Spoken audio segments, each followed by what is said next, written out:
Uma doença que afeta nervos e pele e tem como sintomas dormência, falta de sensibilidade na região afetada e manchas brancas ou vermelhas. A hanseníase atinge 34 mil novos brasileiros por ano, isso conforme dados da Organização Mundial da Saúde, a OMS.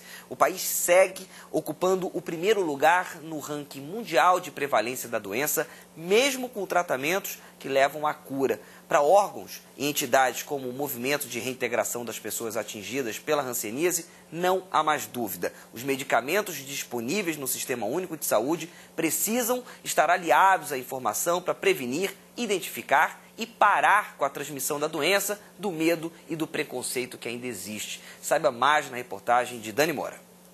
Essa senhora tinha 30 anos quando descobriu que tinha hanseníase a partir de uma mancha na perna. Hoje tem 69. Foi 18 anos de tratamento, porque não existia remédio ainda suficientemente para hoje estar curada rapidamente. Depois de 18 anos de tratamento, como é que a senhora está hoje? Hoje eu estou bem, tá? Graças a Deus, hoje eu estou bem, não tenho mais nada, não fiquei com sequela, tá? E estou bem, levo uma vida normal. Está curada? Estou curada. Apesar de muitos acharem o contrário, a hanseníase tem cura. Hoje no Brasil, o tratamento, que é gratuito e está disponível no SUS, interrompe a transmissão da doença em 48 horas. Mas mesmo assim, o país segue ocupando o primeiro lugar no ranking mundial de prevalência da doença, com cerca de 30 mil novos casos identificados anualmente em todo o território nacional, dados mais recentes do Ministério da Saúde. A hanseníase é uma doença secular, né, milenar, é uma doença transmitida por uma bactéria, do grupo das micobactérias, ou seja, do mesmo grupo que tem a micobactéria da tuberculose. Só que ela produz uma doença muito diferente, né? Ela acomete pele, nervos e, nos casos mais graves, acomete outros órgãos do corpo. É um problema de saúde pública no Brasil. O Brasil está entre os países endêmicos, né? O maior número de casos é na Amazônia, na região centro-oeste, no nordeste, são essas 3 regiões do Brasil que tem mais casos, mas nós temos casos ainda em todos os estados do Brasil. Saber identificar precocemente a hanseníase é uma das maneiras de interromper a transmissão da doença. O sinal mais característico é a perda da sensibilidade da pele ou nas extremidades de mãos e pés, seguidos de manchas. Às vezes os pacientes falam assim: não, doutora, eu não queimei. Não, doutora, eu não cortei meu pé. É que a pessoa não sentiu, então isso é uma dificuldade grande no manejo da doença. E por isso, mesmo depois que a pessoa combate a doença, infecção, com os medicamentos, se ela já tem uma lesão, uma sequela, ela fica para o resto da vida tendo que ter cuidados para evitar a progressão dessas incapacidades físicas, porque se o remédio ele não faz a sensibilidade voltar. Por isso a importância de se procurar desde cedo o médico para evitar as sequelas físicas e também sociais. A senhora que ficou curada, que está no início dessa reportagem, assim que descobriu a mancha, procurou o serviço de saúde. Valeu a pena se tratar? Claro que valeu e vale até hoje qualquer um se tratar. Mas o medo da discriminação ainda afasta pacientes das unidades de saúde e dificulta o diagnóstico e o tratamento da hanseníase. O aposentado Hélio Maia demorou para procurar o médico. Deu aquelas bolinhas. Aí fiquei todo o rosto, braço, perna e trabalhando. E os colegas meus só falaram: você vai morrer, ela vai botar, que era uma gerente, ela vai botar outro no seu lugar. Hoje ele já completou o tratamento de 12 meses. Mas como foi tardia a ida ao médico, hoje cuida das complicações da doença. Muitos casos vão ao médico, não são diagnosticados como hanseníase, quando eles tinham já sinais que poderiam ter levado ao diagnóstico. Então, por isso que nós aqui na Universidade Federal do Rio de Janeiro, nós estamos sempre capacitando pessoas e nos colocamos assim, à disposição para treinar as pessoas. Colaboramos com a Secretaria Estadual de Saúde nas campanhas da Baixada Fluminense, temos projetos de extensão universitária para que a gente também participe da educação continuada em hanseníase. A educação é importante, né? Desde 1954, a Organização Mundial da Saúde faz do dia 26 de janeiro uma data para conscientizar o mundo sobre a hanseníase.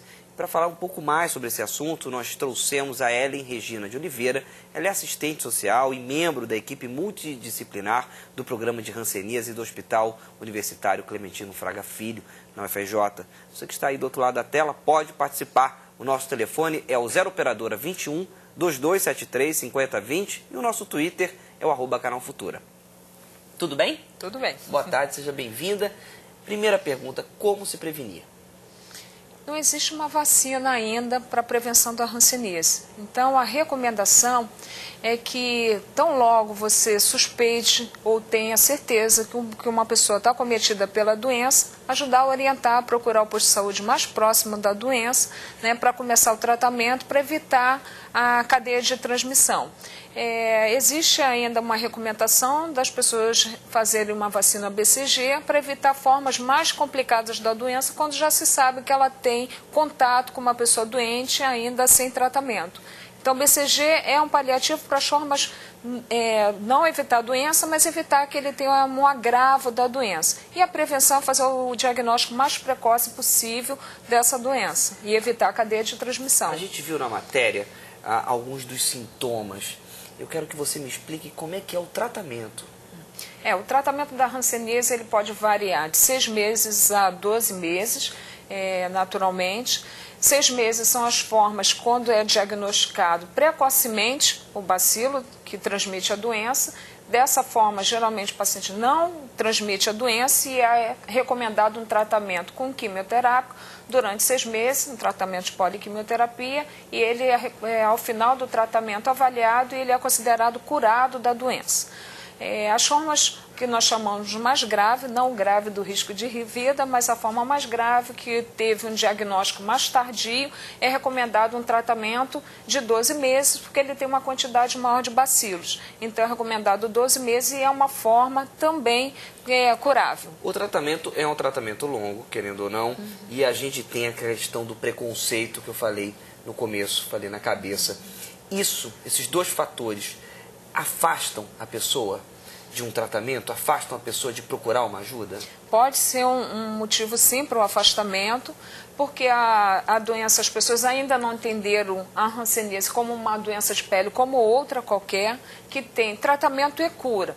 Mas ainda existe um preconceito muito grande em função de, historicamente, né, desde o tempo da Bíblia, ser uma doença que as pessoas eram perseguidas, a lepra do passado, as pessoas tinham uma visão muito ruim, negativa das pessoas acometidas pela hanseníase, e como ela ainda hoje, quando é feito um diagnóstico tardio, ela pode provocar deformidades, incapacidades físicas, lesões na pele que são visíveis. Esse é um motivo que afasta as pessoas e que muitas das pessoas acometidas negam o tratamento para não serem reconhecidas como portadoras dessa doença. Ilka Vieira, obrigado, Ilka, pela sua participação, tá? Ela fala do Ceará. Se não existe uma vacina, qual é a forma mais segura de se cuidar?